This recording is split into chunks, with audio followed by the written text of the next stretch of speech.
Hello, नमस्ते, good evening. स्वागत है आईबीटीवी पर। मैं हूं प्रिया जोशी और मेरे साथ जुड़े हैं जेपी सेठी सर एंड मनोज कुमार जी, जो कि जुड़े हैं पृथ्वी फिनमार्ट से। नमस्ते सर, स्वागत है आपका आईबीटीवी पर। मनोज जी, नमस्कार प्रिया जी। नमस्कार सेठी साहब। तो सर बाजार देख लेते हैं। आज बाजार हमने फिर से ऊपर देखा है। सेंसेक्स 409 पॉइंट ऊपर रहा, closing at 80,567 and Nifty 135 points up at 24,715। Active stocks HDFC bank, Tata steel, Reliance, ICICI bank and Eternal. Top five gainers Hindalco, JSW steel, coal India, IndusInd bank and Tata steel. Top five losers for today: Infosys, HDFC life, NTPC, Wipro and TCS. आज जो है बाजार दिन में नीचे नजर आया था सुबह, लेकिन क्लोजिंग आते आते हमने मार्केट ऊपर देखा है। मेटल्स जो है उसमें अच्छी रैली दिखाई दी, थर्ड स्ट्रेट डे इन अ रो। और जीएसटी ऑप्टिमिज्म है, इसके कारण भी हम देख रहे हैं कि बाजार ऊपर है। तो मनोज जी, बाजार के बारे में कुछ कहना चाहेंगे आप? बिल्कुल प्रिया जी, सबसे पहले तो आपका धन्यवाद शो में बुलाने के लिए। बिल्कुल जैसा कि आपने बताया कि यहाँ पे मेटल सेक्टर ने जो है मार्केट की रैली को लीड किया। जिस तरह से यहाँ पे जो चाइना के फैक्ट्री के डेटा है जो पिछले दिनों हम्म। रिलीज हुए तो उम्मीद से बेहतर थे। साथ ही यहाँ पे चाइना के जो सर्विसेज पीएमआई के नंबर्स है वो भी उम्मीद से बेहतर रहे। और हम्म। जिस तरह से एससीओ में भारत रशिया और चाइना की जो मीटिंग हुई उससे यहाँ कहीं ना कहीं एक भरोसा जो है बाजारों में लौटता हुआ नजर आया। उसके चलते यहाँ पे मेटल्स में जो तेजी थी हम्म। तो मेटल सेक्टर यहाँ पे मार्केट को लीड करता हुआ नजर आया। हम्म। दूसरा यहाँ पे जो जीएसटी काउंसिल की मीट हो रही है तो वहां पे जो जीएसटी रिफॉर्म के जो अनाउंसमेंट है वो अगले 2 दिनों में आना है। तो हम्म। उसको लेकर के भी मार्केट उत्साहित है कि काफी सारे जो प्रोडक्ट्स है वो हायर जीएसटी से लोअर जीएसटी रेट में जा सकते हैं। तो हम्म। उसका भी एक हम पॉजिटिव जो है रिएक्शन मार्केट के ऊपर आते हुए देख रहे हैं। दूसरा यहाँ पे जो हायर यूएस ट्रेड टैरिफ को लेकर के अनसर्टेनिटी निर्मित हुई है तो उसकी तरफ से भी भारत सरकार के लगातार प्रयास जारी है। और जो कॉमर्स मिनिस्टर है उनके लगातार स्टेटमेंट आ रहे हैं कि भारत सरकार यहाँ पे प्रयासरत है यूएस के साथ में डील को लेकर के। तो अगर वहां से भी कोई पॉजिटिव अगर रिस्पॉन्स आता है तो वो भी हम्म। मार्केट के लिए एक पॉजिटिव संकेत रहेगा। तो हमारा मानना है कि यहाँ पे मार्केट की नजर जो है वो जीएसटी रिफॉर्म के आउटकम्स को लेकर के रहेगी। और हम्म। वहां से अगर कोई बड़ा पॉजिटिव ट्रिगर निकल कर आता है तो मार्केट फिर एक बार 25,000 का जो स्तर है निफ्टी इंडेक्स वो पार कर सकता है प्रिया जी। जी बिल्कुल। और ग्रोथ भी हम अच्छी देख रहे हैं। इंडिया सर्विसेज पीएमआई जो है वो राइज किया है टू 65.6 पॉइंट्स। और मैन्युफैक्चरिंग में भी हमने ग्रोथ देखी है, which is the fastest pace in 18 years. तो सस्टेन ग्रोथ हम लगातार देख रहे हैं। तो सर आपके साथ मेटल्स के बारे में बात करते हैं, लेकिन पहले सुन लेते हैं कॉर्पोरेट न्यूज़ और उसके बाद आपके साथ गोल्ड और सिल्वर के बारे में बात करेंगे। बिल्कुल।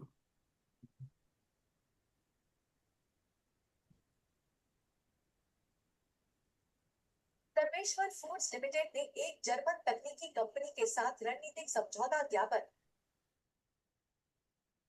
मोनो पर हस्ताक्षर किए हैं, जिसका उद्देश्य चावल के भंडारण, संरक्षण और प्रसंस्करण के लिए अगली पीढ़ी के समाधान लाना है। सी इन्फो सिस्टम्स लिमिटेड ने ज्योति सिस्टम्स प्राइवेट लिमिटेड में 96% हिस्सेदारी का अधिग्रहण पूरा कर लिया है। Antony waste handling cell limited की सहायक कंपनी एंथनी लारा एनवायरो और यूनिचेम फार्मास्यूटिकल्स यूएसए आईएनसी ने साइक्लोबेंजाप्रीन हाइड्रोक्लोराइड टैबलेट्स यूएसपी 10 मिलीग्राम की गलत लेबलिंग के कारण स्वैच्छिक राष्ट्रीय स्तर पर वापसी की घोषणा की है।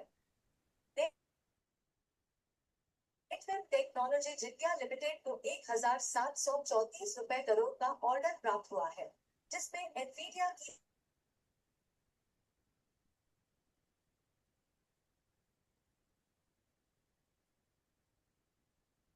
सर आवाज नहीं आ रही है। लिमिटेड ने तीन लाइसेंस लिमिटेड ने अपनी अमेरिकी सहायक कंपनी के माध्यम से $10 मिलियन का निवेश सेफ इंस्ट्रूमेंट में किया है, जिससे उसे हेव डॉट एआई की पूंजी में भविष्य के शेयरों का अधिकार प्राप्त होगा। इंडस टावर्स लिमिटेड ने घोषणा की है कि उसके निदेशक मंडल ने चुनिंदा अंतर्राष्ट्रीय बाजारों में कंपनी के विस्तार के रणनीतिक अवसरों पर विचार किया है। जोमेटो, इंटरनेट ने फूड डिलीवरी ऑर्डर पर प्लेटफॉर्म शुल्क 10 रुपए से बढ़ाकर 12 रुपए कर दिया है। क्या की खबरें। जी। अब तो मनोज जी मेटल्स के बारे में बात करते हैं।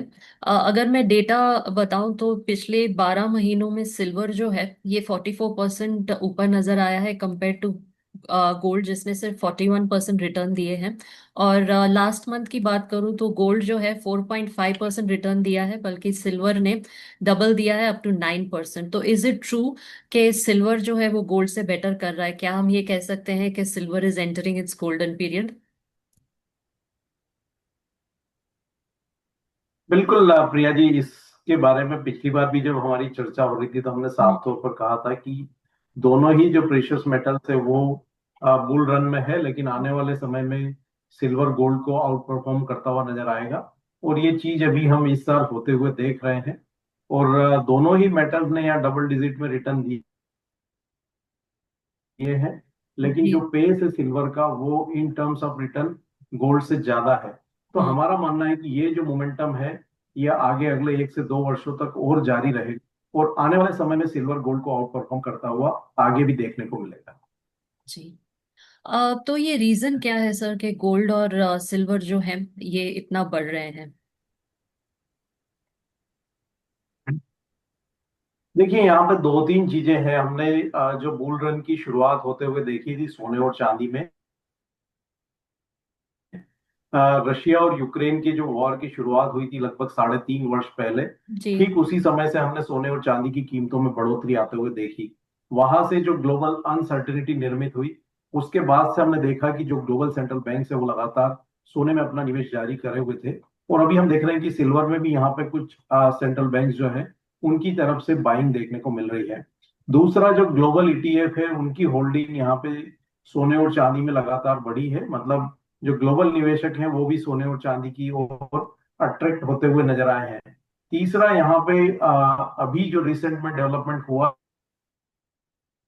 है कि जो फेड चेयरमैन की तरफ से बयान निकल कर आए कि अब वो यहाँ पे सितंबर की जो पॉलिसी मीटिंग होना है हम्म। वहां से ब्याज दरों में कटौती की शुरुआत कर सकते हैं। तो ये एक बड़ा पॉजिटिव ट्रिगर था सोने और चांदी की कीमतों के लिए। इसलिए हम्म। हमने देखा है कि पिछले 1 महीने में सोने और चांदी की कीमतों में एक बड़ा उछाल जो है देखने को मिला है। प्रिया जी। जी। सर मेजर बायर्स कौन है गोल्ड एंड सिल्वर?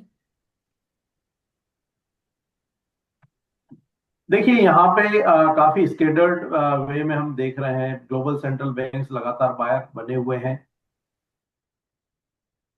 उसके बाद हमने देखा है कि जो बड़े निवेशक हैं ईटीएफ में लगातार होल्डिंग बढ़ा रहे हैं।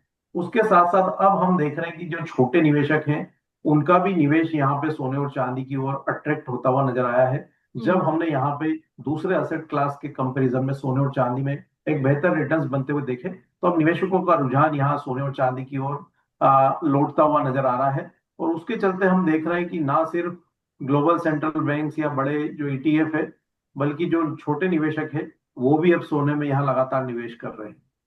जी।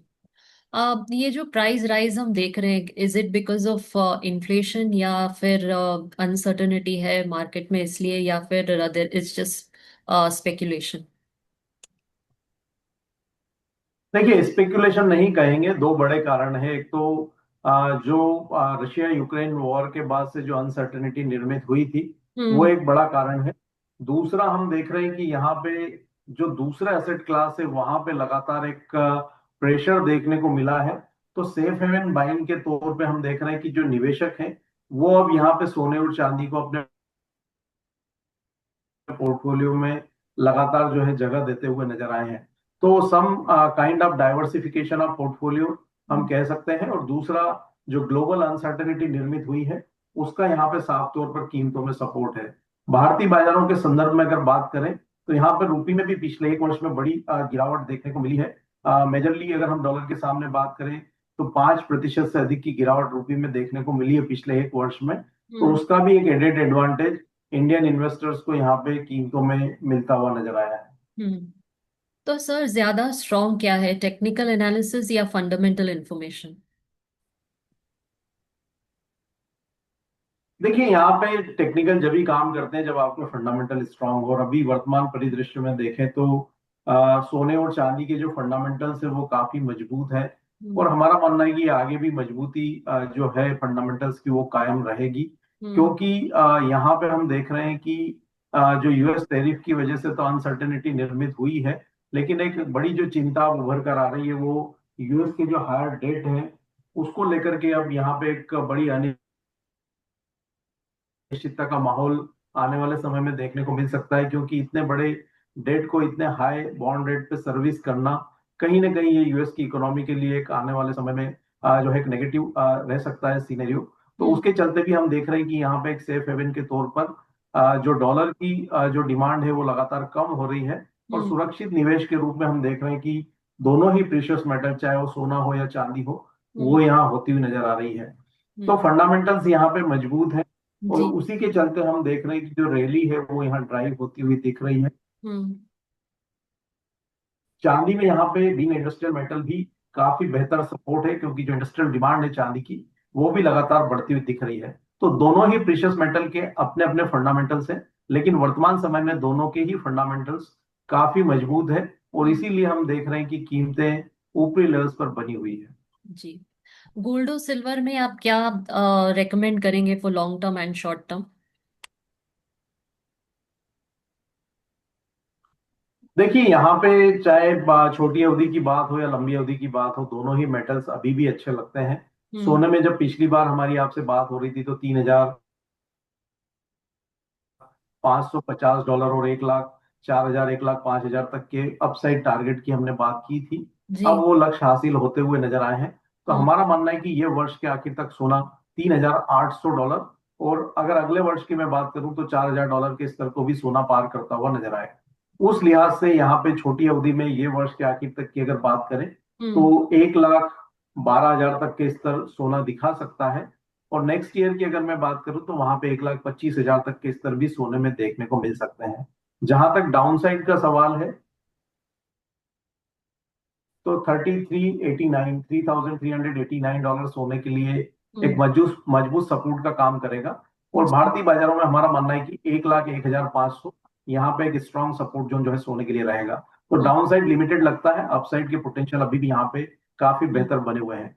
चांदी की अगर बात करें तो यहाँ पे जो प्रीवियस लक्ष्य हमने सुझाए थे वो $42 इंटरनेशनल मार्केट में, और हम्म। भारतीय बाजारों में 1,22,000 से 1,25,000 तक के स्तर की बात की थी। चांदी लगभग $42 को इंटरनेशनल मार्केट में टेस्ट कर चुकी है। हम्म। भारतीय बाजारों में हम देख रहे हैं कि जो दिसंबर का एक्टिव कॉन्ट्रैक्ट है सिल्वर का, वो 1,25,000 के स्तर को टेस्ट कर चुका है। तो वहां भी जो लक्ष्य हमने पूर्व निर्धारित किए थे वो हासिल होते हुए नजर आए हैं। हम्म। हमारा मानना है कि आगे भी यहाँ पे जो मोमेंटम है वो पॉजिटिव रहे। और अगर मैं छोटी अवधि की बात करूं तो $44.5 जो है इंटरनेशनल मार्केट में देखने को मिलेगा, और भारतीय बाजारों में 1,35,000 तक के स्तर अपसाइड में देखने को मिल सकते हैं हम्म। अगर ये वर्ष के आखिर तक की बात करें।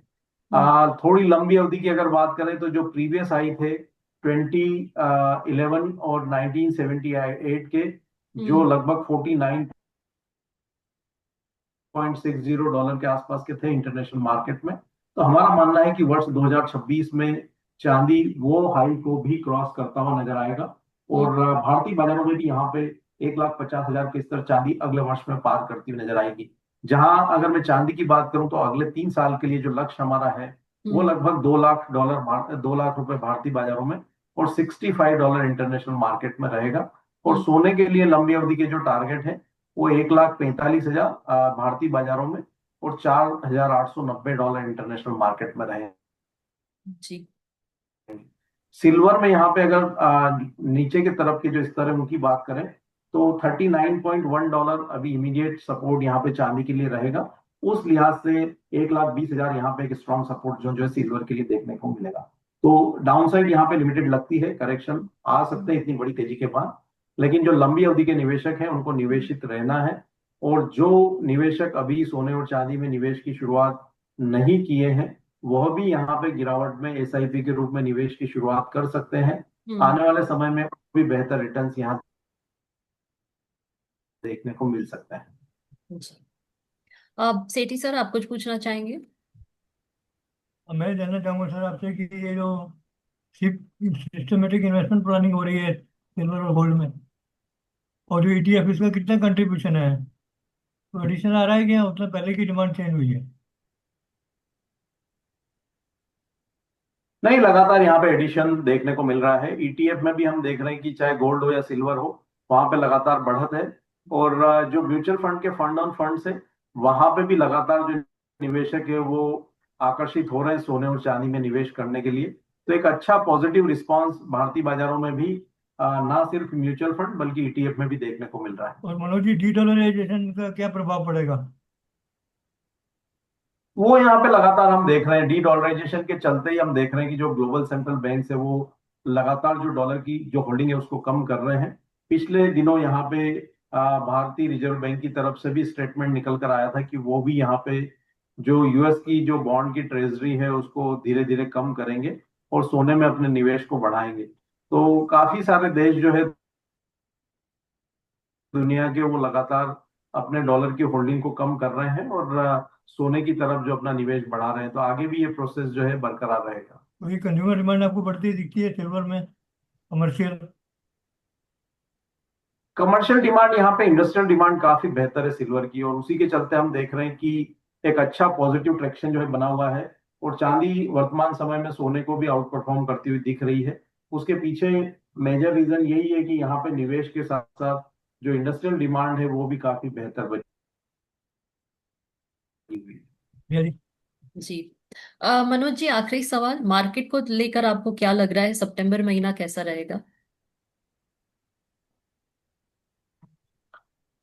इक्विटी मार्केट की अगर मैं बात करूं तो यहाँ पे वॉलेटिलिटी रहेगी मार्केट में, क्योंकि जिस तरह से यूएस ट्रेड टैरिफ को लेकर के अनिश्चितता है तो रहेगा? वो यहाँ पे मार्केट को वोलेटाइल रखेगी।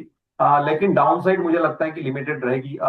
24,000 जो है निफ्टी के लिए काफी अच्छे सपोर्ट रहेंगे डाउन साइड में। ऑन द अपसाइड अगर यहाँ 25,200 के स्तर के ऊपर मार्केट अगर टिकना शुरू होगा तो फिर हम जो है रैली टुवर्ड्स 25,800 भी आते हुए देखेंगे। तो हम्म। बहुत ज्यादा गिरावट नहीं लगती मार्केट में। और यहाँ पे जो जीएसटी के जो रिफॉर्म्स आने हैं वो कहीं ना कहीं मार्केट को सपोर्ट ही करते हुए नजर आएंगे। जी। Manoj ji, thank you so much, आज जुड़ने के लिए बहुत बहुत धन्यवाद सर, नमस्ते। नमस्ते। बहुत ही धन्यवाद, नमस्कार। Thank you.